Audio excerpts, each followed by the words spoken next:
जवान को शेष विदाय।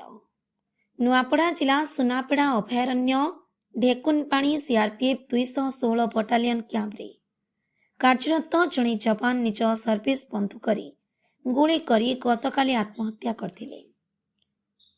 आनुषंगिक कार्य सरिपा परे आज तांकर पार्थिव शरीर तांका पैतृक गाँ नुआपड़ा जिला खड़ियाल ब्लॉक अंतर्गत घरधरा ग्राम रे पहुंचीब। परे गाँव शोकाकूल परिवेश सृष्टि होइतिला। गाँ श्मशान रे तांको शेषकृत्य समाप्त करा जायतिला।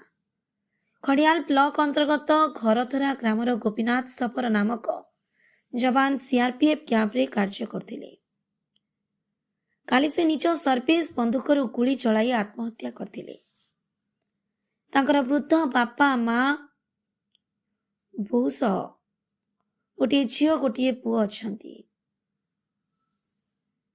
आत्महत्यार कारण एपर्यंत अस्पष्ट रहिथिबा बेले तदंत परे जणा पड़ियो बोली आशा करा जाउछि। परिवार से एकमात्र रोजगारक्षम सदस्य थिबारु तांको वियोगरे संपूर्ण परिवार दुखरे भांगी पड़िछि।